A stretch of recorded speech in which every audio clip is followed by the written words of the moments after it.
Welcome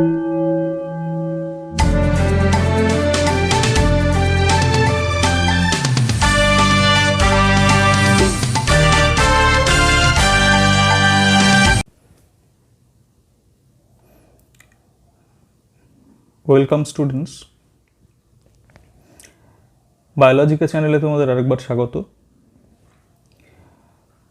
আজকে class 11 বায়োলজির biodiversity এই টপিকটি আমরা পড়ব। এটি প্রথম চ্যাপ্টার অর্থাৎ জীবনের বিজ্ঞান এর শেষ অংশে রয়েছে। বায়োডাইভার্সিটি এই শব্দটি আমরা আমাদের বিজ্ঞানের যে কোনো শাখাতেই সাধারণভাবে শুনেছি।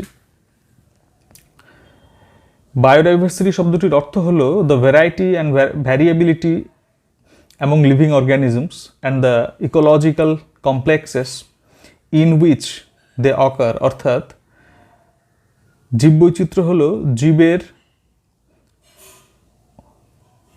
ও তার বাস্তুতান্ত্রিক পরিবেশের মধ্যে থাকা পার্থক্য ও প্রকরণ সমূহ। আবার এভাবে বলা যায় the totality of genes, species and ecosystem of a region. অর্থাৎ কোনো বিশেষ স্থানের অথবা সমগ্র পৃথিবীর বিভিন্ন প্রকারের জীব, তাদের বাসস্থানসমূহ এবং বাস্তুতন্ত্রগুলিকে একত্রে জীববৈচিত্র্য বলে। 250 বছর ধরে জীববিজ্ঞানীরা বিভিন্ন নতুন নতুন প্রজাতির প্রাণী, উদ্ভিদ ও অণুজীব আবিষ্কার করে চলেছেন। বর্তমান পৃথিবীতে জীববিজ্ঞানীদের মতে 1.7 থেকে 1.8 মিলিয়ন প্রজাতির জীব, অবশ্যই প্রাণী, উদ্ভিদ এবং অণুজীব মিলিয়ে আবিষ্কৃত হয়েছে এবং তাদের শ্রেণীবিন্যাস করা হয়েছে। আরও মজার বিষয় এই যে এই সংখ্যাটা বর্তমান মোট জীব প্রজাতির মাত্র 15%। অর্থাৎ বিজ্ঞানীদের অনুমান পৃথিবীতে মোট 5 থেকে 50 মিলিয়ন প্রজাতি বর্তমান রয়েছে, যার মধ্যে 61% হলো পতঙ্গ বা ইনসেক্ট, 2,70,000 প্রজাতির উদ্ভিদ এবং মাত্র 4,500 প্রজাতির স্তন্যপায়ীর কথা বর্তমানে জানা গেছে। এই বিপুল পরিমাণ প্রজাতির একটা ব্যাপক অংশ ক্রান্তীয় অঞ্চল বা ট্রপিক্যাল রিজিয়নে বসবাস করে। নিরক্ষরেখার দুদিকে যে অঞ্চলটি অবস্থিত, এই ক্রান্তীয় অঞ্চলেই কিন্তু অসংখ্য প্রাণী, উদ্ভিদ এবং অণুজীব এখনও বিজ্ঞানীদের কাছে বা বিজ্ঞানের কাছে অধরা থেকে গেছে, অনাবিষ্কৃত থেকে গেছে।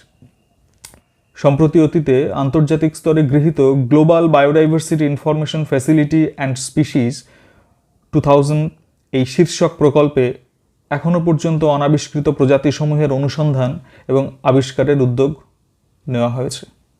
পৃথিবীর সমস্ত দেশ এই আবিষ্কারে অংশগ্রহণ করেছে এবং ব্যাপক অনুসন্ধান ও প্রচেষ্টা চালানো হচ্ছে। মাই ডিয়ার স্টুডেন্টস,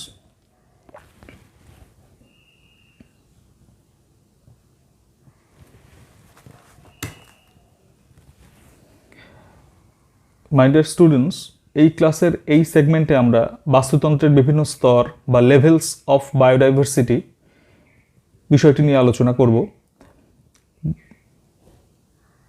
বায়োডাইভার্সিটিকে বিভিন্ন স্তরে বিন্যস্ত করতে হলে মোট 3টি স্তর আমরা পাই, যেগুলি হলো প্রথম স্তর জেনেটিক ডাইভার্সিটি বা জিনগত বৈচিত্র্য।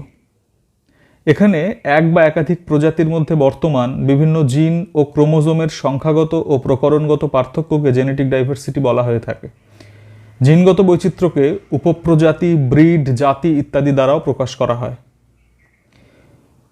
2 হলো প্রজাতি বৈচিত্র্য বা species diversity. It is the variety in the number and richness of the species of a region. অর্থাৎ কোনো অঞ্চলের প্রজাতির সংখ্যাগত ও পরিমাণগত বিভিন্নতাকে ওই অঞ্চলের প্রজাতি বৈচিত্র্য বলা হয়। একক ক্ষেত্রফলযুক্ত অঞ্চল বা ইউনিট এরিয়াতে বর্তমান জীবের সংখ্যাই হলো ওই অঞ্চলের স্পিসিস রিচনেস। এরপরে 3 নম্বর স্তরটি হলো বাস্তুতান্ত্রিক বৈচিত্র্য বা ইকোসিস্টেম ডাইভার্সিটি। বাস্তুতন্ত্রে বিভিন্ন প্রকারের ভৌগোলিক অঞ্চল থাকতে পারে এবং প্রত্যেকটি ভৌগোলিক অঞ্চল একে অপরের থেকে প্রকৃতিগতভাবে আলাদা। এই পার্থক্য বা প্রকরণই হলো বাস্তুতান্ত্রিক বৈচিত্র্য বা ইকোসিস্টেম ডাইভার্সিটি। এর পরের সেগমেন্টে আমরা আসবো জীবগোষ্ঠী বৈচিত্র্য বা কমিউনিটি ডাইভার্সিটিতে। প্রথমে কমিউনিটি ডাইভার্সিটির সংজ্ঞাটি আমরা জেনে নেব। একাধিক জীবগোষ্ঠীর মধ্যে বর্তমান পার্থক্য সমূহই হলো জীবগোষ্ঠী বৈচিত্র্য বা কমিউনিটি ডাইভার্সিটি, যা সাধারণত 3 প্রকারের হয়। প্রথম হলো আলফা ডাইভার্সিটি। একটি বাসস্থান বা অঞ্চলের জীবগোষ্ঠীর আভ্যন্তরীণ বৈচিত্র্যকেই আলফা ডাইভার্সিটি বা আলফা বৈচিত্র্য বলে। এটা উইদিন কমিউনিটি ডাইভার্সিটি নামেও অভিহিত হয়। অর্থাৎ কোনো একটি বাসস্থানের মধ্যে যত সংখ্যক প্রজাতি বাস করে তাদের পার্থক্যই হলো আলফা ডাইভার্সিটি বা আলফা বৈচিত্র্য। পরের ধাপে আমরা আসবো বিটা ডাইভার্সিটি বা বিটা বৈচিত্র্যের কথায়।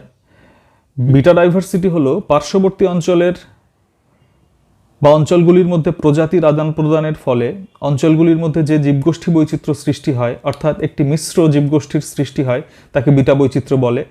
এটি আসলে ইন্টার কমিউনিটি ডাইভার্সিটি, অর্থাৎ একাধিক ডাইভার্সিটির মিশ্রিত প্রকাশ। 3 নম্বর প্রকারটি হলো গামা ডাইভার্সিটি।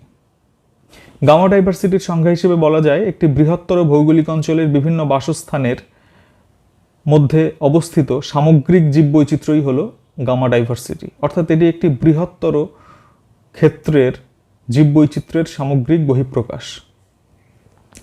এর পরের টপিক সেটিতে আমরা আসবো জীববৈচিত্র্যের ক্রমবিন্যাস।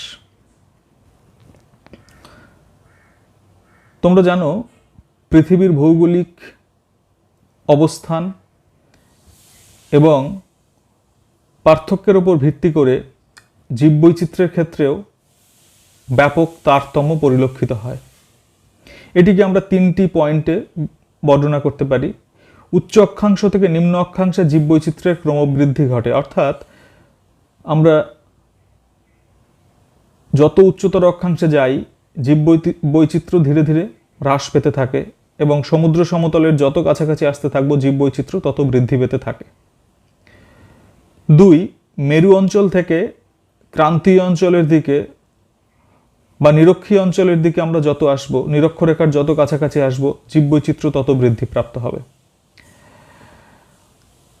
আর 3, মরু অঞ্চল বা অন্যান্য ঊষর প্রকৃতিযুক্ত অঞ্চলে জীববৈচিত্র্যের লক্ষণীয় হ্রাস পরিলক্ষিত হয়। অর্থাৎ মরু অঞ্চল বা যেখানে জীব বৈচিত্র্য সৃষ্টি হওয়ার প্রাকৃতিক প্রতিবন্ধকতা রয়েছে, সেই অঞ্চলে জীববৈচিত্র্য খুবই কম দেখা যায়, প্রজাতির সংখ্যাও খুব কম দৃশ্যমান থাকে। এর পরের ভাগে আমরা আসব জীববৈচিত্র্যের গুরুত্ব। জীববৈচিত্র্যের প্রধান 5টি গুরুত্ব আমরা আলোচনা করব। 1 নম্বর, খাদ্যের উৎসরূপে জীববৈচিত্র্য। জীববৈচিত্র্য তার মধ্যে মূলত উদ্ভিদ, তারা প্রাণীদের খাদ্যের যোগান দিয়ে থাকে।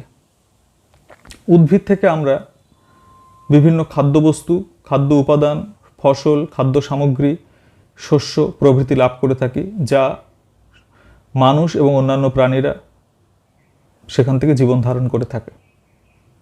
অর্থাৎ সৌরশক্তির স্থানান্তরণের মুখ্য ভূমিকা গ্রহণ করে উদ্ভিদ জগৎ, যেটি জীববৈচিত্র্যের একটি অঙ্গাঙ্গী অংশ। বস্ত্রের উপাদান হিসেবে ফ্যাব্রিক্স বা বস্ত্র, যা লজ্জা নিবারণের জন্য ব্যবহৃত হয়, সেই বস্ত্রের অন্যতম উপাদান যে তন্তু, তা মূলত আমরা উদ্ভিদ থেকে পাই, যেটি জীববৈচিত্র্যের একটি অংশ। ওষুধ ও অন্যান্য ভেষজ সামগ্রী আমরা পেয়ে থাকি জীববৈচিত্র্যের কল্যাণে। উদ্ভিদদের এবং বিভিন্ন ছত্রাক ও ব্যাকটেরিয়া থেকে আমরা নানা ধরনের ভেষজ বস্তু এবং ঔষধি দ্রব্য লাভ করে থাকি।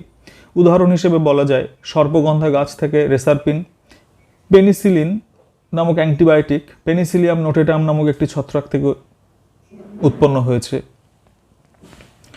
অন্যান্য আরও বিভিন্ন উদ্ভিদের থেকে প্রাপ্ত উপক্ষার এবং অন্যান্য রাসায়নিক দ্রব্য ফার্মাকোলজিক্যাল ইন্ডাস্ট্রি বা ভেষজ শিল্পে ব্যবহৃত হয় এবং যেখান থেকে নানা ধরনের ওষুধ, প্রাণদায়ী ঔষধি দ্রব্য আমরা লাভ করি। নান্দনিক গুরুত্ব বা অ্যাস্থেটিক ইম্পর্টেন্স রয়েছে জীববৈচিত্র্যের, এটি চতুর্থ পয়েন্ট। আমরা মানুষ সংস্কৃতিবান জীব, আমাদের নান্দনিকতা এবং মানসিক প্রশান্তির জন্য জীববৈচিত্র্য গুরুত্বপূর্ণ ভূমিকা পালন করে। বিভিন্ন অরণ্য, প্রকৃতি, নদী, নালা, জীববৈচিত্র্যের যে অংশগুলি রয়েছে তারা মানুষের মনে নির্মল আনন্দ ও প্রশান্তি দেয়, যা অন্য কোনো মূল্যে কোনোভাবে লাভ করা সম্ভব নয়। সর্বশেষ এবং সর্বাপেক্ষা গুরুত্বপূর্ণ পয়েন্টটি হলো বাস্তুতান্ত্রিক ভারসাম্য রক্ষা বা মেনটেন্যান্স অফ ইকোলজিক্যাল ব্যালেন্স। জীববৈচিত্র্য সামগ্রিকভাবে পৃথিবীর বাস্তুতান্ত্রিক ভারসাম্যকে রক্ষা করছে।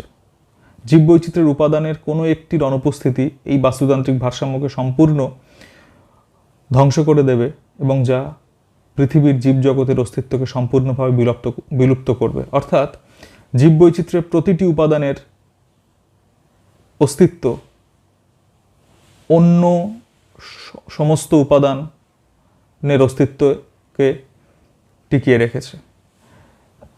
একটি উপাদানের অস্তিত্ব বিপন্ন হলে বাস্তুতান্ত্রিক ভারসাম্য বিনষ্ট হবে এবং সামগ্রিক জীবজগৎ ধ্বংসপ্রাপ্ত হবে। মাই ডিয়ার স্টুডেন্টস, পরের ক্লাসে আমরা জীববৈচিত্র্যের যে পরবর্তী ভাগ অর্থাৎ জীবজগৎ বা জীববৈচিত্র্য ধ্বংসের কারণসমূহ নিয়ে বিস্তারিত আলোচনা করব। আজকের মতো টাটা।